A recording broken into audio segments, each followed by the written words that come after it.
Mystic vibrations ఎంతకి అంతేనండి. April వాళ్ళు అంటే చిన్నప్పుడు మనకి ఏప్రిల్ ఫూల్స్ అని ఆట పట్టించడం దగ్గర నుంచి ఈ ఏప్రిల్ నెల పిల్లలు కొంచెం మొండిగా ఉంటారు.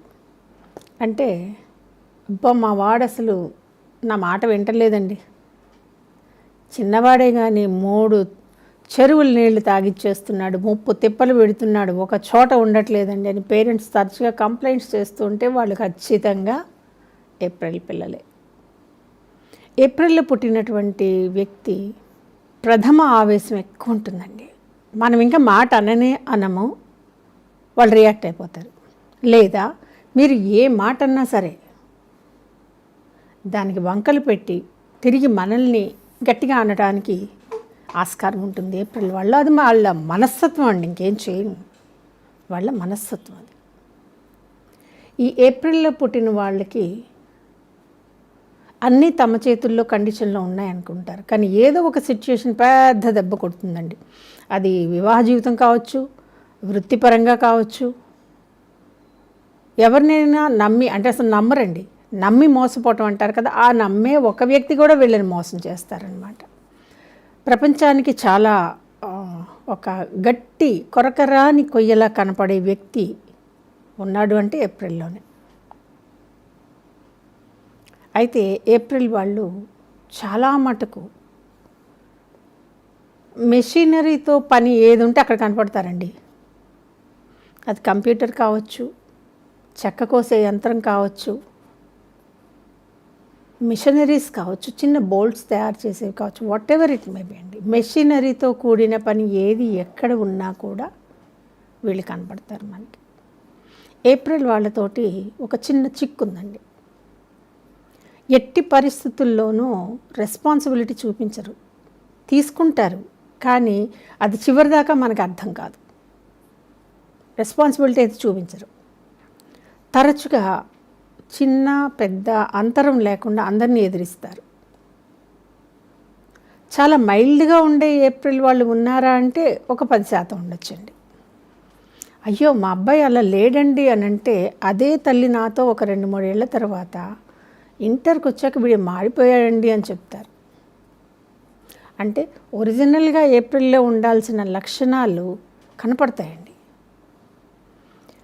ముందు వీళ్ళని నేనేం చెప్తానంటే విశ్వామిత్రుడికి సంబంధించిన వాళ్ళు అన్నమాట వీళ్ళు, ఏప్రిల్లో వాళ్ళు. ముక్కు మీద కోపం, ఆవేశం ఎక్కువ, ఒక రకమైన దుందుడుకుతనం, మొహమాటం లేకుండా మాటలు అనేసేయటం. ఈ లక్షణాలన్నీ లేవని మీరు అంటారా? సస్సేమిరా కాదండి, ఉండే ఉంటాయి. ఎవరన్నా మీకు కోపం ఉందంటే ఉందండి అని అంటారు, ఒప్పుకుంటారా? లేదండి, అప్పుడప్పుడు వస్తుంది. అసలు కోపమే రాకూడదు కదా. కోపం అనేది ఉన్నాక ఎక్కువ ఉంటే ఏమిటి, తక్కువ ఉంటే ఏమిటి, క్వశ్చనే కదండి. ఏప్రిల్లో శాంత స్వభావాలు నాకైతే కనపడలేదండి, విశ్వామిత్రులే కనపడ్డారు అందరూ, చిన్నపిల్లల దగ్గర నుంచి పెద్దవాళ్ళ దాకా. మాట అంటే పడరండి. పడకపోవటం అనేది ఒక లక్షణం ఉంటుందండి, పడరు. సరికదా, మళ్ళీ మీ జీవితంలో వాళ్ళు మళ్ళీ మాట అనకుండా మీకు చక్కగా చెప్తారు ఎందుకు వచ్చింది వీళ్ళతో అని మనం వెళ్ళిపోవాలి. అయితే ఏప్రిల్లో ఒక్కటి కార్యశూరత్వం అంటామండి. మొండితనంతో ఏ పైన పట్టుకుంటే దాన్ని ముందుకు తీసుకువెళ్తారండి. వీళ్ళకి వెనకాల కత్తితో పొడుస్తున్నా సరే ఆ పనిలో ముందుకు వెళ్ళగలరు ఏప్రిల్. ఇది నేను చాలా బాగా అబ్జర్వ్ చేశాను. చాలామంది చూడండి, యాక్సిడెంట్స్ అయినప్పుడు మనకెందుకులే అని వెళ్ళిపోయే వాళ్ళు 90 మంది ఉంటారు, ఒక 10 మంది రియాక్ట్ అవుతారు. ఆ తర్వాత ఏమొస్తుంది ఎదుర్కొందాం పక్కన పెట్టండి, కానీ ఆ 10 మంది కూడా ఏప్రిల్ లక్షణాలు ఉన్నటువంటి వ్యక్తులు.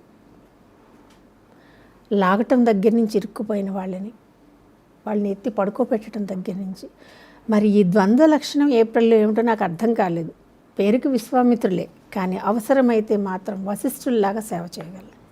ఇది ఏప్రిల్లో ఉన్నటువంటి ఎవరికి అందని లక్షణం అండి. అయితే నాకు తెలిసి ఈ లక్షణాలు ఏ పుస్తకాల్లో అన్నా రాసున్నాయా మేడం అంటే, నేను చెప్పే ప్రతి లక్షణం కూడా ఇప్పటి లక్షణాలు కాదండి. నా సర్వీస్ మొత్తంలో నాకు వచ్చినటువంటి వాళ్ళ రిలేషన్స్ లింక్ ఉన్నటువంటి ఫ్రెండ్స్ దాకా కూడా కొన్ని లక్షల ఎగ్జాంపుల్స్ అండి. తిరిగి నేనే పుస్తకం రాస్తే ఈ లక్షణాలు రాయాల్సి వస్తుంది. కాబట్టి ఏప్రిల్ పిల్లలు ఉన్నప్పుడు వాళ్ళకి కాస్త మొండితనం ఉన్నా, కోపం ఉన్నా విసుక్కోవద్దు పిల్లల్ని. ఇంకా ఎఫెక్షన్తో పెంచండి, బాగుంటారు. ఈ వీడియో కనుక మీకు నచ్చినట్లయితే లైక్ చేయండి, షేర్ చేయండి, మా ఛానల్ని సబ్స్క్రైబ్ చేయండి.